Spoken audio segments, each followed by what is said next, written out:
निवडणुकीमध्ये पैशांचा धूर निघतोय, सत्तेचा माज हा राज्यकर्त्यांच्या वक्तव्यातून आणि वागणुकीमध्ये दिसत असल्याचा आरोप उद्धव ठाकरे यांनी केलेला आहे. एकही मंत्री शेतकऱ्यांमध्ये जाऊन बसत नाही, मात्र पैशांच्या थैल्या उघड केल्या जात आहेत असं देखील त्यांनी म्हटलेलं आहे.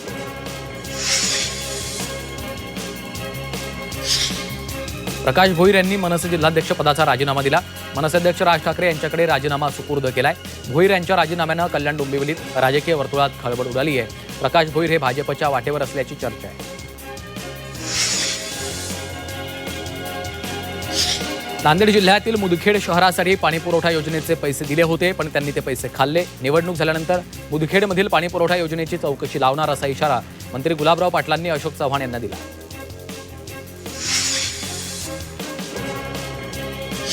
भाजप शिवसेना यांची युती विचारधारेची आहे, ती मजबूत आणि कायम राहणार असं स्पष्टीकरण उपमुख्यमंत्री एकनाथ शिंदेंनी दिलं.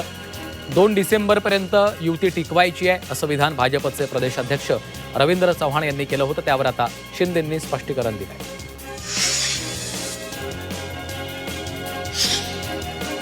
पंढरपूर नगरपालिकेच्या निवडणुकीमध्ये चुरस निर्माण झाली. नगराध्यक्षपदाच्या उमेदवार डॉक्टर प्रणिता भालकेंच्या प्रचारासाठी काँग्रेसच्या खासदार प्रणिती शिंदेंनी एंट्री घेतली. यावेळी पंढरपुरातील प्रत्येक गल्लीतून प्रणिती शिंदे यांनी पदयात्रा काढली आहे. यावेळी नागरिक मोठ्या प्रमाणात सहभागी होते.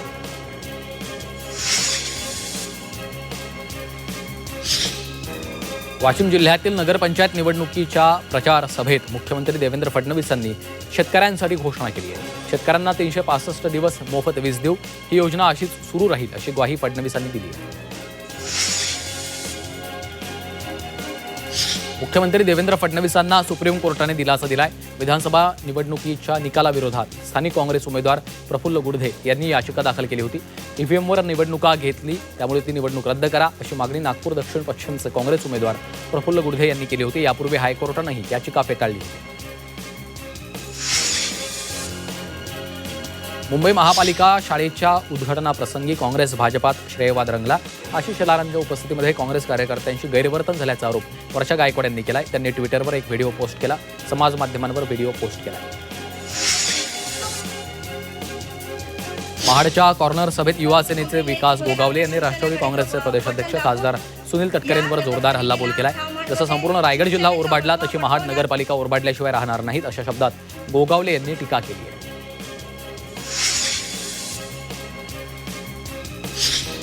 लातूरमधील रेणापूर तालुक्यातल्या मोटेगाव इथं प्रस्तावित शक्तीपीठ महामार्गाला शेतकऱ्यांनी विरोध केलाय.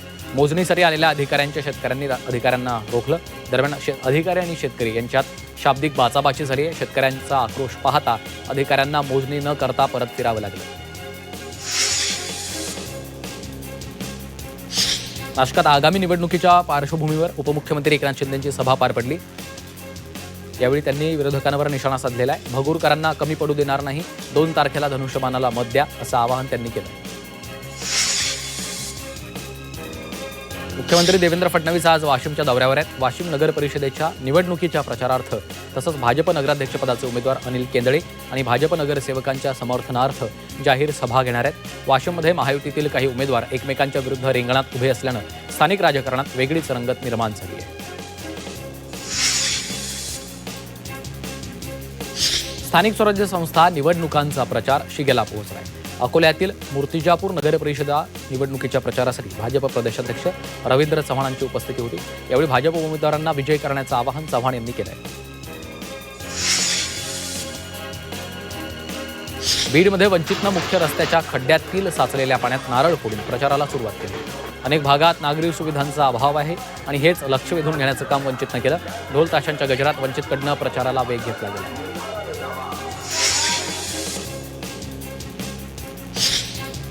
चंद्रपूरमधील वरोरा नगर परिषदेसाठी 2 डिसेंबरला मतदान पार पडणार आहे. या निवडणुकीत काँग्रेसच्या खासदार प्रतिभा धानोरकरांची प्रतिष्ठा पणाला लागलेली आहे, कारण महायुतीमधील भाजप आणि शिवसेना हे 2 पक्ष एकमेकांच्या विरोधात उभे ठाकलेत. त्यावेळी काँग्रेसकडनं अलका ठाकरे निवडणुकीच्या रिंगणात आहेत.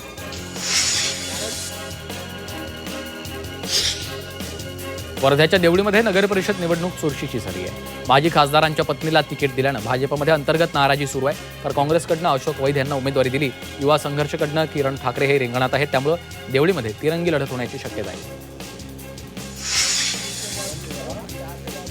पालघरमधील डहाणू नगर परिषद निवडणुकीत भाजप आणि शिवसेना आमनेसामने लढत आहेत. भाजपकडनं भरत राजपूत तर शिवसेनेकडनं राजेंद्र माच्छी हे नगराध्यक्ष पदासाठी लढतायत. दोन्ही पक्षांना जोरदार प्रचाराला सुरुवात केली आहे. वर्ध्यात अपक्ष उमेदवारांना अनोखा प्रचार केला. प्लास्टिक आणि ध्वनी प्रदूषण न व्हावं म्हणून त्यांनी पर्यावरणपूरक प्रचार केलाय.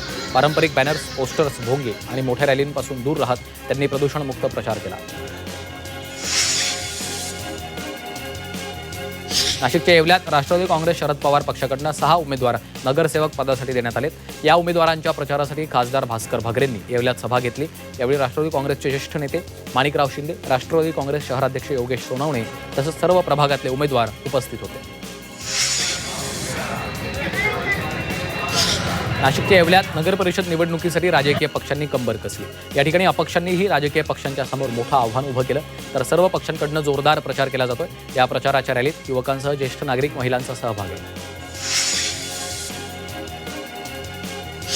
पिंपरी चिंचवड महापालिका निवडणुकांसाठी मतदार यादीवर एका दिवसात 1000हून अधिक हरकती नोंदवण्यात आल्यात. महापालिकेनं यादी प्रसिद्ध केल्यानंतर सर्वच राजकीय पक्षांनी त्याविरोधात आवाज उठवला.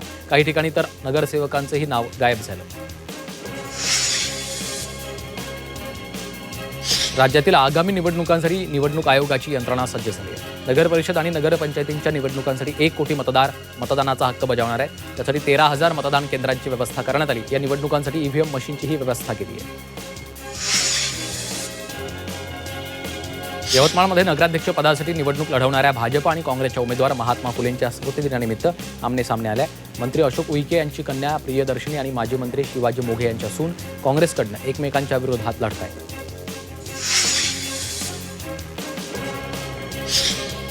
नाशिक महापालिकेच्या प्रारूप मतदार याद्यांवर 3,500 हरकती प्राप्त झाल्या. मतदार याद्यांमधील प्रचंड घोळामुळे राजकीय पक्ष आणि उमेदवार त्रस्त झाले तर हरकतींसाठी शासनानं मुदतवाढ दिल्याने महापालिका प्रशासनाला दिलासा मिळाला आहे. नाशिकच्या येवल्यात निवडणुकीची रणधुमाळी सुरू झाली आहे. या ठिकाणी राष्ट्रवादी काँग्रेसकडनं प्रचार सुरू आहे. भुजबळ कुटुंबीय देखील सहभागी झाले तर माजी खासदार समीर भुजबळ यांच्या रॅलीला चांगला प्रतिसाद मिळतोय.